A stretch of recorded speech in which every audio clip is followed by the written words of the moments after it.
Une femme se tenait au-dessus d'un berceau, un poignard levé, prête à assassiner le dernier héritier d'une lignée royale vieille de 1000 ans. Athalie savait que si ce bébé survivait, son règne illégitime s'effondrerait. Ce qu'elle ne réalisait pas, c'est qu'elle était sur le point d'effacer la lignée familiale qui produirait Jésus-Christ. Dans l'ombre, une main tremblante tira l'enfant du danger, préservant un fil généalogique qui avait déjà survécu à l'infanticide, au génocide, aux famines, aux inondations et aux tentatives d'extinction répétées pendant 4000 ans.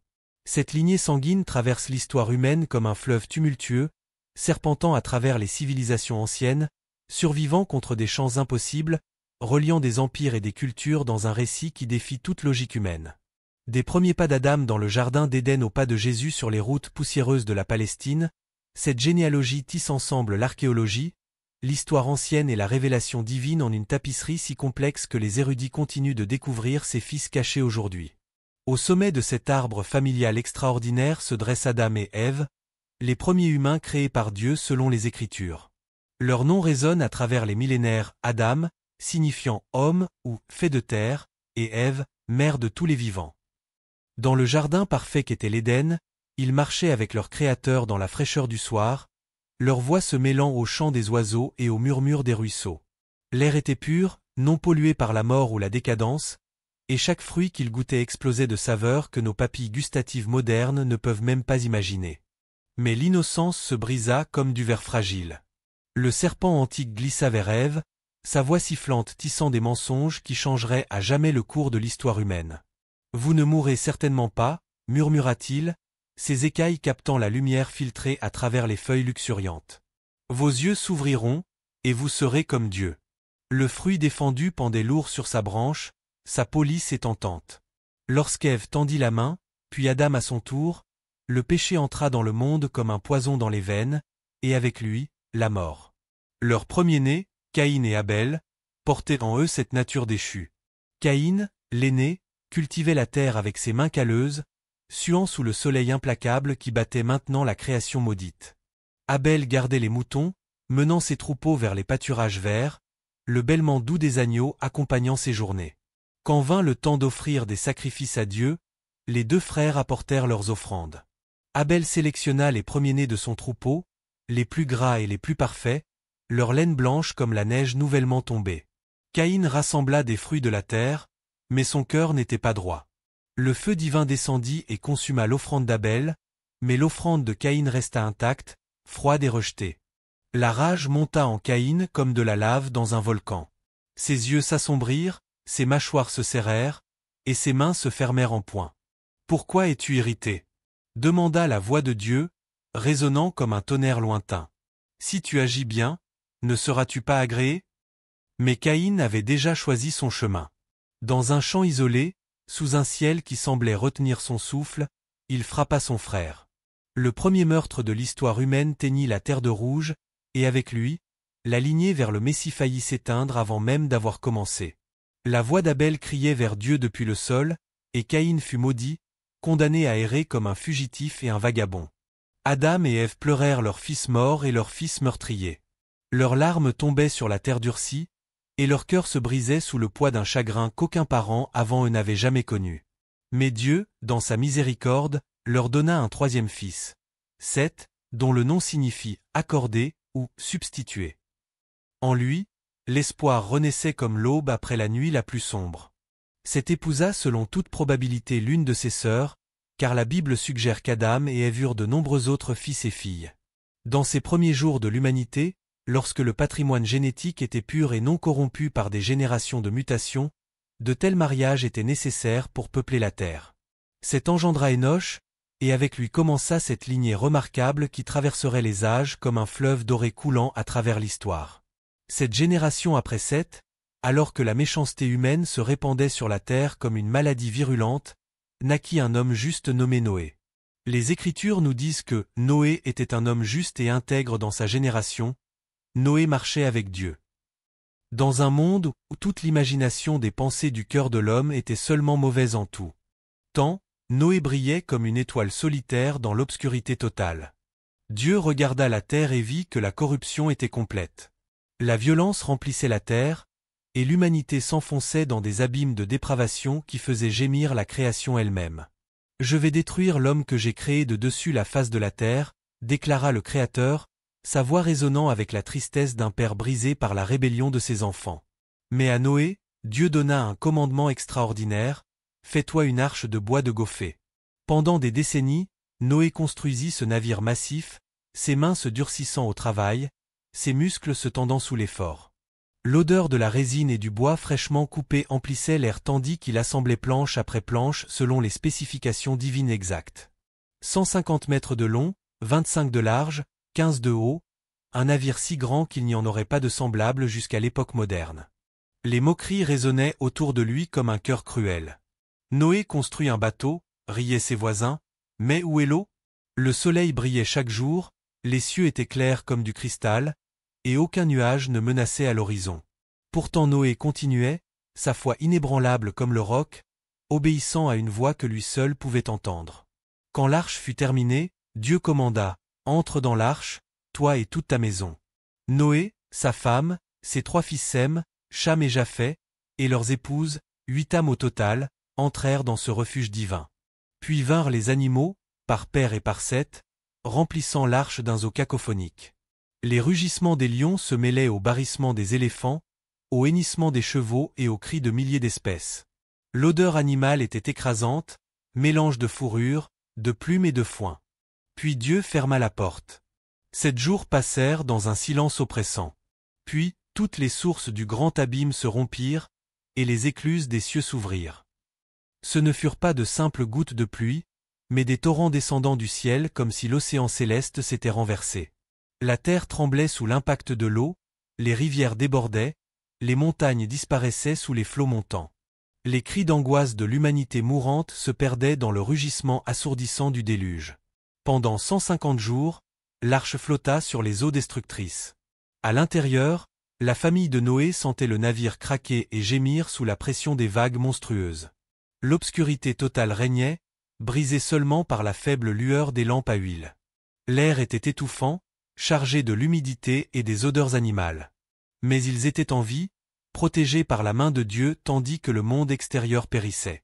Quand les eaux se retirèrent enfin et que l'arche se posa sur les montagnes d'Ararat, Noé ouvrit la fenêtre qu'il avait faite. Il lâcha d'abord un corbeau, qui voltigea de ci de là, puis une colombe qui revint le soir avec une feuille d'olivier fraîche dans son bec. L'espoir renaissait, la terre reverdirait, la vie recommencerait, et la lignée promise survivrait. Noé construisit un autel au Seigneur et offrit des holocaustes. L'odeur de l'encens montait vers les cieux comme un parfum d'adoration, et Dieu sentit cette odeur agréable. L'arc-en-ciel apparut dans les nuages comme un signe d'alliance éternelle, je ne maudirai plus jamais la terre à cause de l'homme. Les 16 petits-fils de Noé se dispersèrent et peuplèrent la terre, leurs noms correspondant aux nations qui émergeraient dans le Proche-Orient ancien. Assur donna son nom à l'Assyrie, Misraïm à l'Égypte, et Javan à la Grèce. Mais le récit biblique se concentre sur la lignée de Sem, particulièrement sur son descendant Arpachshad, car c'est à travers cette branche que la promesse messianique continuerait. 5 générations plus tard, dans la ville mésopotamienne d'Ur, naissait un homme qui changerait le cours de l'histoire, Abraham. Son père, Térakh, dirigeait un commerce d'idoles dans cette métropole babylonienne où les zigguras touchaient les nuages et où l'encens brûlait constamment devant 1000 dieux faux. Les rues étaient pavées de briques cuites, et l'air résonnait du bruit des marchands criant leurs marchandises et des prêtres chantant leurs incantations. Mais à Abraham, Dieu parla d'une voix qui transperça le brouhaha de la civilisation païenne. « Va-t'en de ton pays, de ta patrie, et de la maison de ton père, vers le pays que je te montrerai. » C'était un commandement révolutionnaire, abandonner la sécurité, la famille, l'identité même, pour suivre une voie divine vers une destination inconnue. Abraham obéit. Avec sa femme Sarah et son neveu Lot, il quitta Ur et se dirigea vers Canaan, la terre promise. Leurs chameaux chargés de possessions se balançaient à travers les déserts, leurs pieds s'enfonçant dans le sable chaud. Les nuits étaient froides sous les étoiles brillantes, et le jour, le soleil battait impitoyablement sur leurs têtes couvertes. Mais Abraham marchait par la foi, ne sachant où il allait, comme l'écrirait plus tard l'auteur de l'Épître aux Hébreux. En Canaan, Dieu établit son alliance avec Abraham, « À ta postérité je donnerai ce pays. » Mais les années passaient, et Sarah restait stérile. Son ventre demeurait vide malgré les promesses divines, et ses cheveux grisonnaient sous le poids de l'attente. Dans sa frustration, elle poussa Abraham vers sa servante égyptienne, Agar, qui conçut et enfanta Ismaël. Mais Dieu avait d'autres plans. Quand Abraham avait 100 ans et Sarah 90, l'impossible se produisit. Sarah conçut et donna naissance à Isaac, dont le nom signifie « rire », car elle avait ri de l'incrédulité quand les anges avaient annoncé sa conception miraculeuse. Tenant son fils dans ses bras ridés, Sarah déclara « Dieu m'a fait rire, quiconque l'apprendra rira avec moi ». Isaac épousa Rebecca, la petite-fille de Nachor et donc sa petite cousine, continuant la tradition de mariage intrafamilial pour préserver la lignée. Elle lui donna des jumeaux, Ésaü, velu et roux comme les champs d'Édom, et Jacob, né en tenant le talon de son frère. Ces deux garçons luttaient déjà dans le ventre de leur mère, présageant les conflits qui viendraient. Jacob, dont le nom fut changé en Israël après sa lutte mystérieuse avec l'ange près du torrent de Jabbok, devint le père des 12 tribus. Ces 12 fils naquirent de 4 femmes, Léa et Rachel, les filles de Laban, et leurs servantes Bila et Zilpa. Chaque naissance portait avec elle des promesses et des tensions, des jalousies et des réconciliations qui façonneraient l'avenir du peuple élu. Joseph, le fils préféré de Jacob né de Rachel, fut vendu en esclavage par ses frères jaloux. Les cordes qu'il entravait pendant le voyage vers l'Égypte lui coupaient la peau, et le goût amer de la trahison emplissait sa bouche. Mais en Égypte, Dieu éleva cet esclave au poste de vice-roi sous Pharaon, et quand la famine frappa Canaan, toute la famille de Jacob descendit en Égypte pour survivre. Pendant 400 ans, les Israélites demeurèrent en Égypte, se multipliant comme les étoiles du ciel. Mais un nouveau Pharaon se leva, qui n'avait point connu Joseph, et il réduisit les Hébreux en esclavage. Le claquement des fouets résonnait dans les chantiers de construction, la sueur mêlée au sang coulait sous le soleil brûlant du Nil, et les gémissements des opprimés montaient vers Dieu comme un cri perçant. C'est alors que naquit Moïse, sauvé des eaux du Nil par la providence divine et élevé dans le palais de Pharaon lui-même. L'ironie était exquise. L'homme destiné à libérer Israël grandissait au cœur même du pouvoir égyptien, apprenant les langues, les lois et les stratégies militaires qui l'aideraient plus tard dans sa mission divine. Au buisson ardent, dans la solitude du désert de Madian, Dieu appela Moïse à son œuvre libératrice. Le feu brûlait sans consumer, et la voix du Tout-Puissant résonnait comme le tonnerre et le murmure d'une brise légère à la fois. « J'ai vu l'affliction de mon peuple qui est en Égypte, déclara l'Éternel, et je suis descendu pour le délivrer. » Les 10 plaies qui suivirent transformèrent l'Égypte en cauchemar. Le Nil se changea en sang, épais et puant, ses poissons morts flottant à la surface comme un tapis de mort. Les grenouilles envahirent chaque maison, leur coassement incessant rendant le sommeil impossible. L'époux piquait chaque centimètre de peau, suivi par des mouches si nombreuses qu'elles obscurcissaient le soleil. La mort frappait le bétail, les furoncles couvraient les corps d'ulcères suppurants, et la grêle détruisait tout ce qui était dans les champs. Puis vinrent les ténèbres, pas simplement l'absence de lumière, mais une obscurité si épaisse qu'on pouvait la palper, une noirceur qui s'insinuait dans l'âme même. Pendant 3 jours, l'Égypte fut ensevelie dans cette terreur tangible, tandis que dans Goshen, où habitaient les Israélites, la lumière brillait. La 10e plaie fut la plus terrible, la mort des premiers-nés. À minuit précis, l'ange de la mort traversa l'Égypte comme une lame invisible, frappant chaque foyer non protégé par le sang de l'agneau pascal. Les cris d'angoisse résonnaient d'un bout à l'autre du pays, du palais de Pharaon à la hutte de l'esclave. Pharaon lui-même, tenant son fils mort dans ses bras, cria à Moïse « Levez-vous, sortez du milieu de mon peuple ». L'exode qui suivit fut un spectacle qui défia toute description. 600 000 hommes, plus les femmes et les enfants, peut-être 2 millions de personnes au total, quittèrent l'Égypte dans une migration massive qui ébranla les fondements de l'histoire ancienne. Leurs pas soulevaient des nuages de poussière visibles à des kilomètres, leurs troupeaux bêlaient et mugissaient, et leurs voix montaient en chant de libération qui résonnaient à travers le désert. À la mer Rouge, quand les chars de Pharaon les rattrapèrent, Moïse leva son bâton et les eaux se divisèrent. Imaginez ce moment, des murs d'eau hauts comme des gratte-ciel se dressaient de chaque côté, tenus par une main invisible, révélant un chemin sec au fond de la mer. Le sol marin, encore humide et vaseux, collait à leurs sandales tandis qu'ils marchaient entre ces murailles liquides qui scintillaient dans la lumière divine. Quand les Égyptiens tentèrent de les suivre, les eaux se refermèrent avec un grondement terrible, engloutissant chevaux, chars et cavaliers dans les profondeurs. La mer Rouge devint effectivement rouge, teinte du sang de l'armée de Pharaon, et les corps de leurs oppresseurs furent rejetés sur le rivage comme un témoignage de la délivrance divine. Pendant 40 ans, cette multitude erra dans le désert du Sinaï, une période de formation et d'épuration où Dieu façonna un peuple esclave en nation sainte. Au mont Sinaï, dans le tonnerre et les éclairs, Moïse reçut les 10 commandements, les paroles mêmes de Dieu gravées par son doigt sur la pierre. La montagne tremblait, la fumée montait comme d'une fournaise, et la voix de l'Éternel était si terrible que le peuple supplia qu'elle ne leur parlât plus. Moïse mourut à l'âge de 120 ans sur le mont Nebo, d'où il put voir la terre promise qu'il ne foulerait jamais. Ses yeux n'étaient point obscurcis, et sa vigueur n'était point diminuée, mais Dieu l'ensevelit dans une vallée du pays de Moab, et personne n'a connu son sépulcre jusqu'à ce jour. Josué, de la tribu d'Éphraïm, prit le leadership et conduisit Israël à travers le Jourdain miraculeusement divisé. La conquête de Canaan qui suivit fut sanglante et complète. Les murs de Jéricho s'écroulèrent au son des trompettes et aux cris du peuple, s'effondrant dans un fracas qui fit trembler la terre. Ville après ville tomba devant l'armée d'Israël, guidée par l'arche de l'Alliance et protégée par des interventions divines spectaculaires.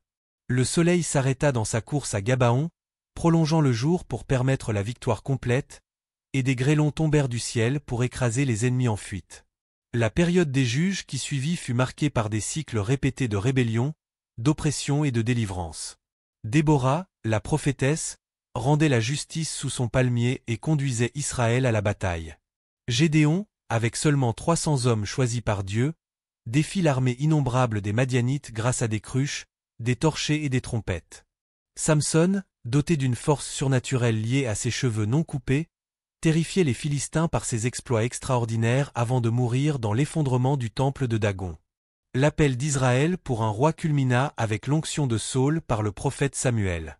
Mais Saul, malgré sa stature impressionnante et ses premiers succès, désobéit à Dieu et perdit sa faveur divine. Dans une grotte de Bethléem, Samuel versa l'huile sainte sur la tête d'un jeune berger roux aux beaux yeux. David, le plus jeune fils d'Isaïe, celui que Dieu avait choisi selon son cœur. La confrontation entre David et Goliath révéla la puissance divine à travers la faiblesse humaine. Le géant philistin, haut de plus de 3 mètres et couvert d'une armure de bronze qui pesait plus de 50 kilos, défiait les armées d'Israël avec des rugissements qui résonnaient à travers la vallée d'Éla. Sa lance était comme une poutre de tisserand, et le fer de sa lance pesait 600 cycles. Mais David, armé seulement de sa fronde et de 5 pierres lisses du torrent, courut vers ce colosse en criant « Tu viens à moi avec l'épée, la lance et le javelot, et moi, je vais à toi au nom de l'Éternel des armées. » La pierre s'enfonça dans le front de Goliath avec un bruit sourd, et le géant s'effondra face contre terre comme un arbre abattu. David saisit l'épée de Goliath et lui trancha la tête, et les Philistins s'enfuirent en poussant des cris de terreur. Cette victoire propulsa David vers la célébrité, mais aussi vers la jalousie meurtrière de Saul. Pendant des années, David fut la colère du roi, vivant dans des cavernes et des forteresses, rassemblant autour de lui tous ceux qui étaient dans la détresse. Ces hommes le suivaient avec une loyauté absolue, car ils voyaient en lui l'onction divine et la promesse d'un avenir meilleur. Malgré 2 occasions parfaites d'assassiner Saul, David respecta loin de l'Éternel, déclarant « L'Éternel me garde de porter ma main sur son oint. » Quand Saul et Jonathan périrent sur le mont Giboa, transpercés par les flèches philistines, David composa une élégie qui résonne encore aujourd'hui. Comment les héros sont-ils tombés? Comment les armes de guerre ont-elles péri? Il pleura sincèrement celui qui l'avait persécuté et l'ami qui l'avait protégé. Le règne de David sur Israël unifié marqua l'âge d'or de la nation. Il établit Jérusalem comme capitale, y transportant l'arche de l'Alliance dans une procession joyeuse où il dansait de toutes ses forces devant l'Éternel.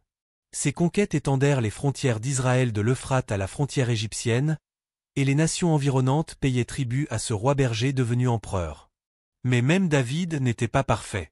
Son péché avec Bathsheba et le meurtre organisé de son mari Uri révélèrent la corruption qui peut atteindre même les cœurs consacrés.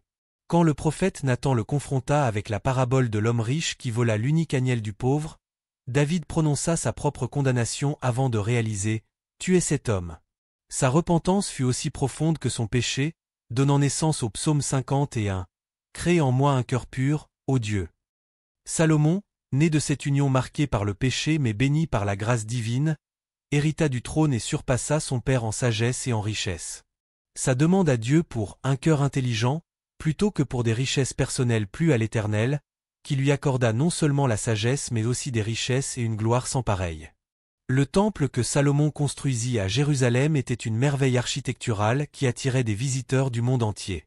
L'or pur couvrait ses murs intérieurs, les chérubins sculptés dans l'olivier étendaient leurs ailes dorées sur l'arche de l'Alliance, et l'encens brûlait perpétuellement devant le Saint des Saints. Quand le temple fut dédié, la gloire de l'Éternel le remplit si intensément que les sacrificateurs ne purent y demeurer pour faire le service. Mais la prospérité corrompit Salomon. Ses 700 femmes et 300 concubines, prises parmi les nations païennes pour sceller des alliances politiques, détournèrent son cœur vers leur Dieu. Il construisit des hauts lieux pour Kémosh, l'abomination de Moab, et pour Moloch, l'abomination des fils d'Ammon.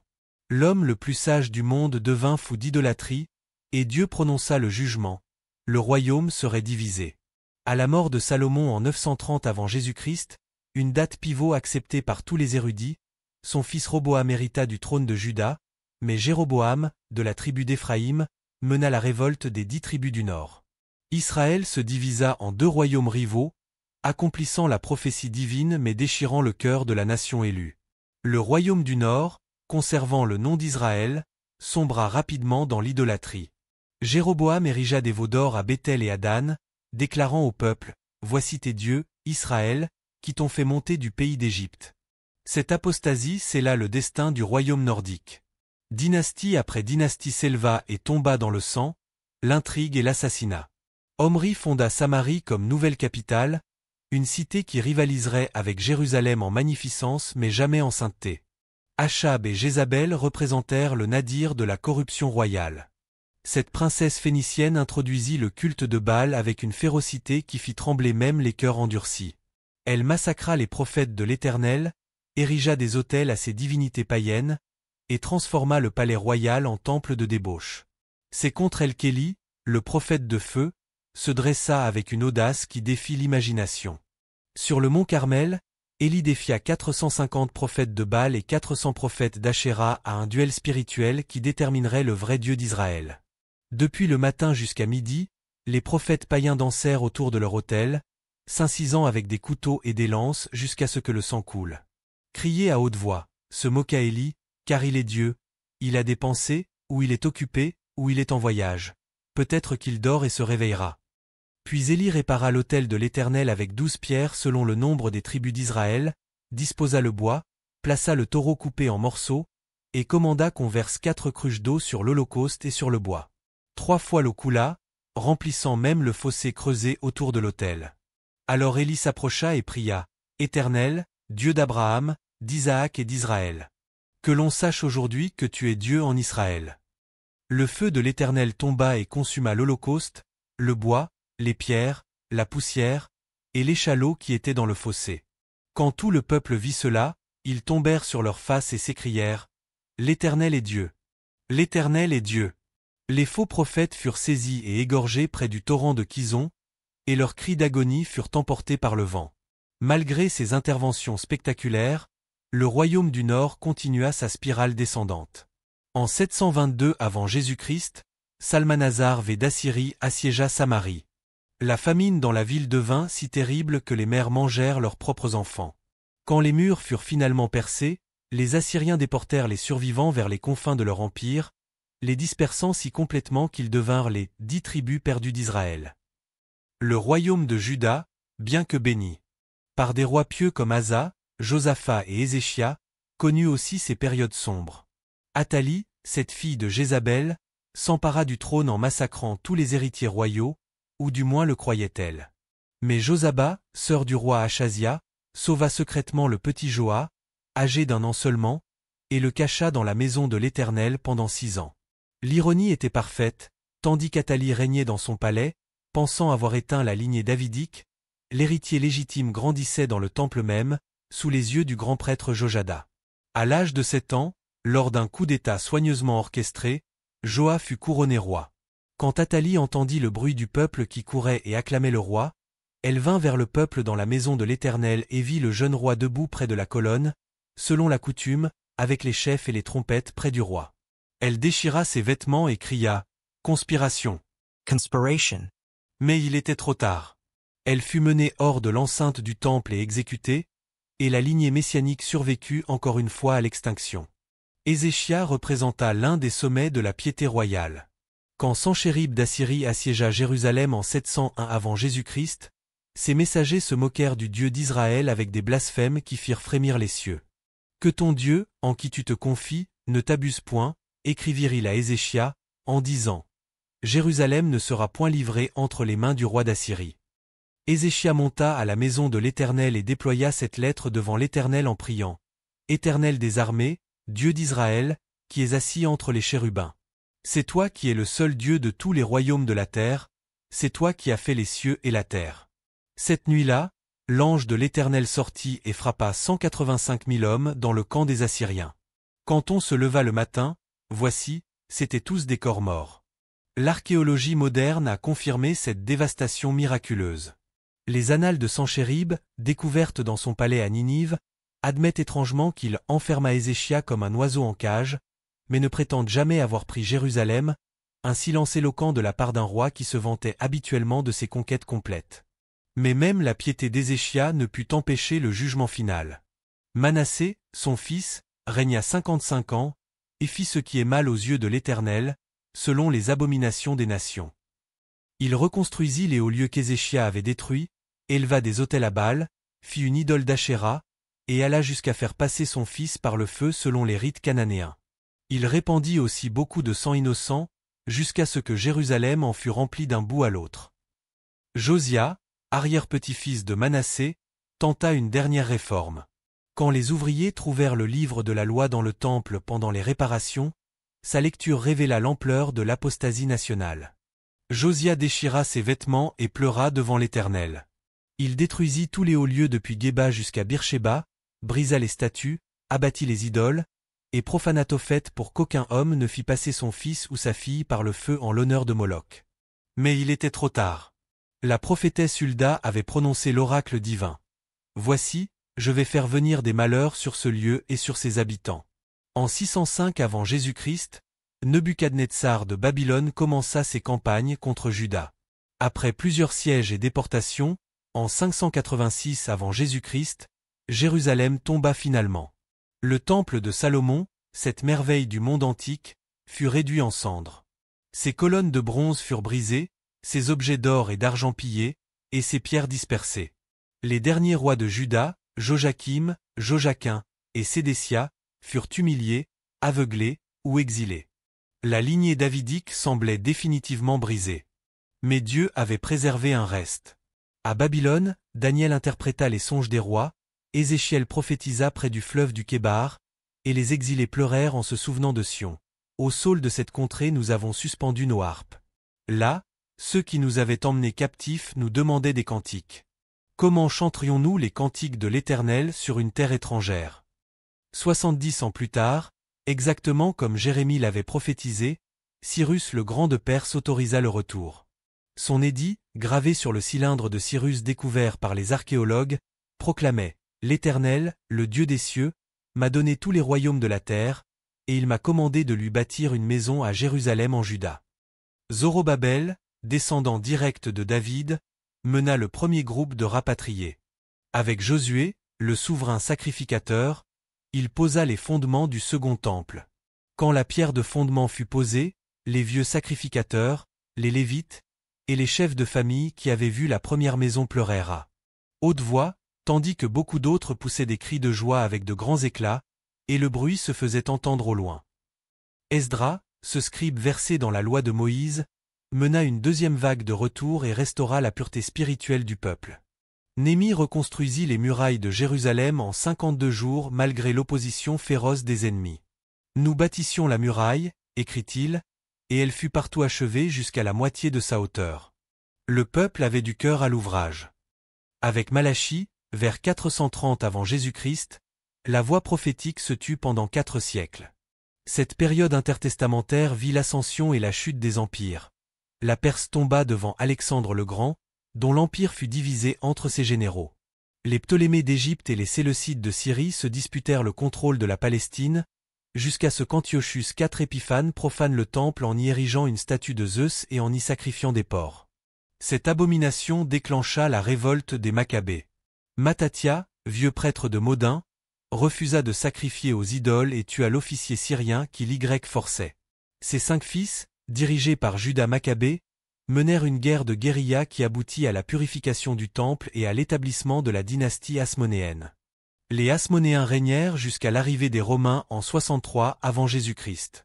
Pompée pénétra dans le sein des saints du temple, mais fut stupéfait de le trouver vide, aucune idole, aucune image, seulement la présence invisible du Dieu d'Israël. Cette découverte ébranla la mentalité païenne romaine et répandit dans l'Empire la réputation de ce Dieu unique et jaloux. Hérode le Grand, cet Iduméen astucieux qui épousa Mariamne, une princesse hasmonéenne, usurpa le trône avec l'appui romain. Malgré sa cruauté légendaire, il assassina sa propre femme et plusieurs de ses fils. Il reconstruisit le temple de Jérusalem avec une magnificence qui éclipsait même celui de Salomon. Ces blocs de pierre, certains pesant plus de 100 tonnes, furent ajustés avec une précision si parfaite qu'on ne pouvait glisser une lame de couteau entre eux. C'est sous le règne de cet Hérode paranoïaque que naquit Jésus de Nazareth, dans la petite ville de Bethléem, exactement comme l'avait prophétisé Michée 7 siècles plus tôt. Et toi, Bethléem Ephrata, petite entre les milliers de Juda, de toi sortira pour moi celui qui dominera sur Israël, et dont l'origine remonte aux temps anciens, au jour de l'éternité. Les évangiles nous donnent 2 généalogies de Jésus, une par Matthieu et une par Luc, chacune révélant des aspects différents de son héritage royal et sacerdotal. Matthieu trace la lignée royale depuis Abraham à travers David et Salomon jusqu'à Joseph, l'époux de Marie.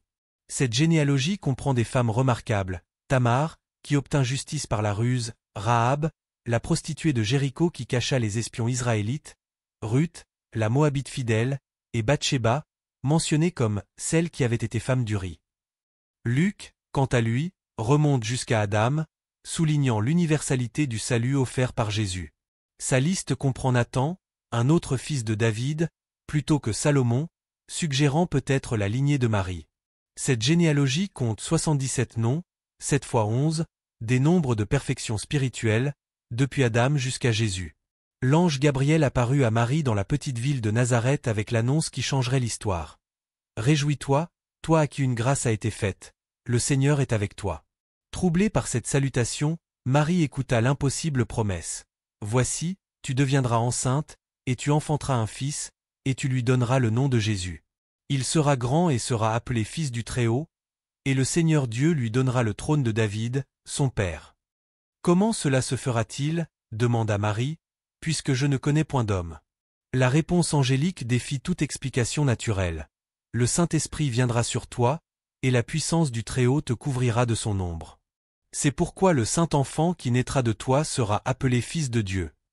Joseph, découvrant la grossesse de sa fiancée, résolut de la répudier secrètement pour éviter sa lapidation publique selon la loi mosaïque. Mais l'ange du Seigneur lui apparut en songe. « Joseph, fils de David, ne crains pas de prendre avec toi Marie, ta femme, car l'enfant qu'elle a conçu vient du Saint-Esprit. Elle enfantera un fils, et tu lui donneras le nom de Jésus. C'est lui qui sauvera son peuple de ses péchés. » Ainsi s'accomplit la prophétie d'Ésaïe prononcée 700 ans plus tôt. « Voici, la Vierge deviendra enceinte, elle enfantera un fils, et elle lui donnera le nom d'Emmanuel, ce qui signifie Dieu avec nous. » Le recensement ordonné par César Auguste força Joseph et Marie à se rendre à Bethléem, la ville de David, pour s'y faire enregistrer. Le voyage de 90 km depuis Nazareth fut pénible pour Marie enceinte de 9 mois, montée sur un âne qui trébuchait sur les pierres du chemin. Chaque cahot lui arrachait une grimace de douleur, et la poussière soulevée par les caravanes de pèlerins lui desséchait la gorge. À Bethléem, bondé de visiteurs venus pour le recensement, aucun logement n'était disponible. Joseph frappa à chaque porte, suppliant les aubergistes, mais partout la réponse était la même, il n'y a point de place. Finalement, un aubergiste compatissant leur offrit une étable creusée dans le roc, où les animaux trouvaient refuge pendant les nuits froides. C'est là, parmi les béhufs et les ânes, sur la paille qui sentait le foin et le fumier, que naquit le roi des rois. Marie enfanta son fils premier-né. Elle l'emmaillota et le coucha dans une crèche. L'ironie cosmique était saisissante. Celui qui avait créé l'univers naissait dans une grotte d'animaux, celui qui possédait tout n'avait pas même un berceau pour reposer sa tête. Cette nuit-là, des bergers gardaient leurs troupeaux dans les champs aux alentours. L'air nocturne était froid et clair, les étoiles brillaient comme des diamants sur le velours noir du ciel, et les agneaux se blottissaient contre leur mère pour se réchauffer. Soudain, un ange du Seigneur leur apparut, et la gloire du Seigneur resplendit autour d'eux, et ils furent saisis d'une grande frayeur. « Ne craignez point, dit l'ange, sa voix résonnant comme une trompette d'argent, car je vous annonce une bonne nouvelle, qui sera pour tout le peuple le sujet d'une grande joie. C'est qu'aujourd'hui, dans la ville de David, il vous est né un Sauveur, qui est le Christ, le Seigneur. Et voici à quel signe vous le reconnaîtrez. Vous trouverez un enfant emmailloté et couché dans une crèche. » Aussitôt, une multitude de l'armée céleste se joignit à l'ange, louant Dieu et disant « Gloire à Dieu dans les lieux très hauts, et paix sur la terre parmi les hommes qui l'agréent. » Le ciel s'ouvrit comme un rideau déchiré, révélant des myriades d'anges dont les chants d'adoration faisaient vibrer l'air même. Les bergers se hâtèrent vers Bethléem et trouvèrent exactement ce que l'ange avait annoncé. Marie, Joseph, et le petit enfant couché dans une mangeoire. Ils racontèrent ce qui leur avait été dit au sujet de ce petit enfant, et tous ceux qui les entendirent furent dans l'étonnement de ce que leur disaient les bergers. 2 ans plus tard, des mages venus d'Orient arrivèrent à Jérusalem, demandant « Où est le roi des Juifs qui vient de naître ? Car nous avons vu son étoile en Orient, et nous sommes venus pour l'adorer. » Ces sages, probablement des astronomes persans ou babyloniens, avaient étudié les prophéties juives pendant l'exil et reconnu dans cette étoile miraculeuse l'accomplissement des promesses messianiques. Hérode, troublé par cette nouvelle d'un roi rival, rassembla tous les principaux sacrificateurs et les scribes du peuple, et s'enquit d'eux où devait naître le Christ. À Bethléem en Judée, répondirent-ils, citant Michée. Hérode envoya secrètement chercher les mages et s'informa d'eux avec soin du temps où l'étoile était apparue. Puis il les envoya à Bethléem en disant « Allez, et prenez des informations exactes sur le petit enfant. Quand vous l'aurez trouvé, faites-le moi savoir, afin que j'aille aussi moi-même l'adorer. » Mais ses intentions étaient meurtrières. Quand les mages, avertis en songe de ne pas retourner vers Hérode, repartirent pour leur pays par un autre chemin, le roi entra dans une rage terrible. Il envoya tuer tous les enfants de 2 ans et au-dessous qui étaient à Bethléem et dans tout son territoire. Les cris des mères déchirèrent l'air, les pleurs et les lamentations remplirent les rues, accomplissant la prophétie de Jérémie. On a entendu des cris à Rama, des pleurs et de grandes lamentations. Rachel pleure ses enfants, et n'a pas voulu être consolée, parce qu'ils ne sont plus.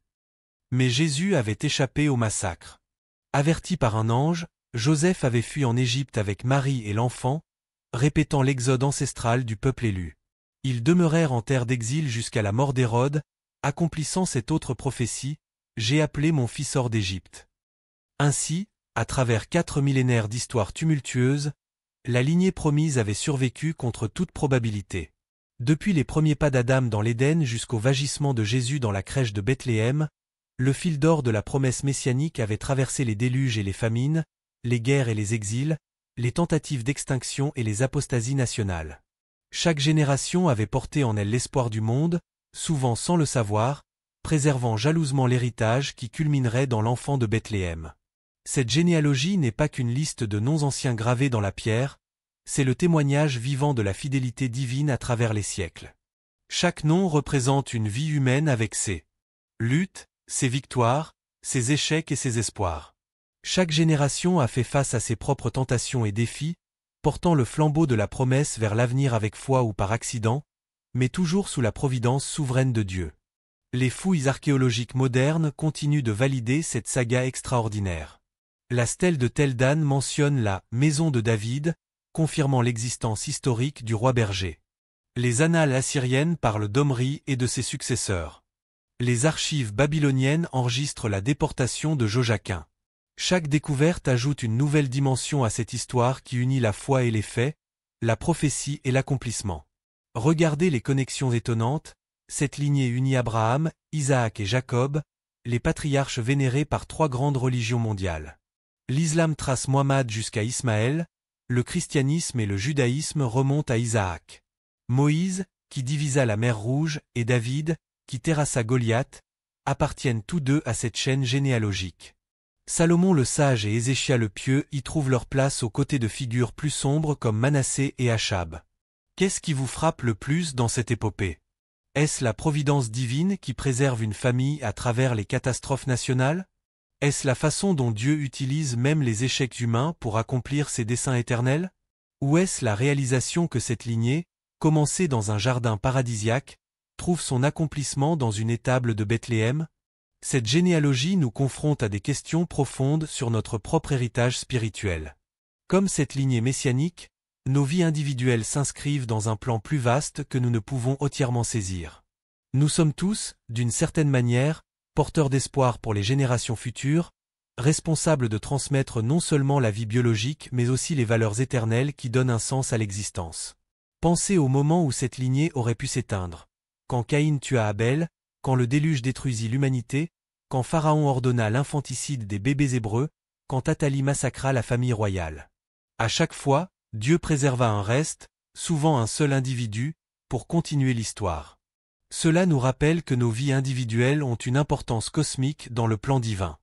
L'attente messianique qui palpite à travers cette généalogie trouve-t-elle un écho dans votre propre cœur?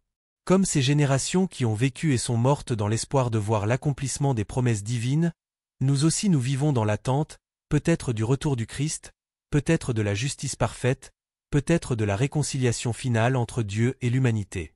Cette histoire nous enseigne que Dieu écrit droit avec des lignes courbes, utilisant même nos échecs et nos rébellions pour accomplir ses desseins parfaits.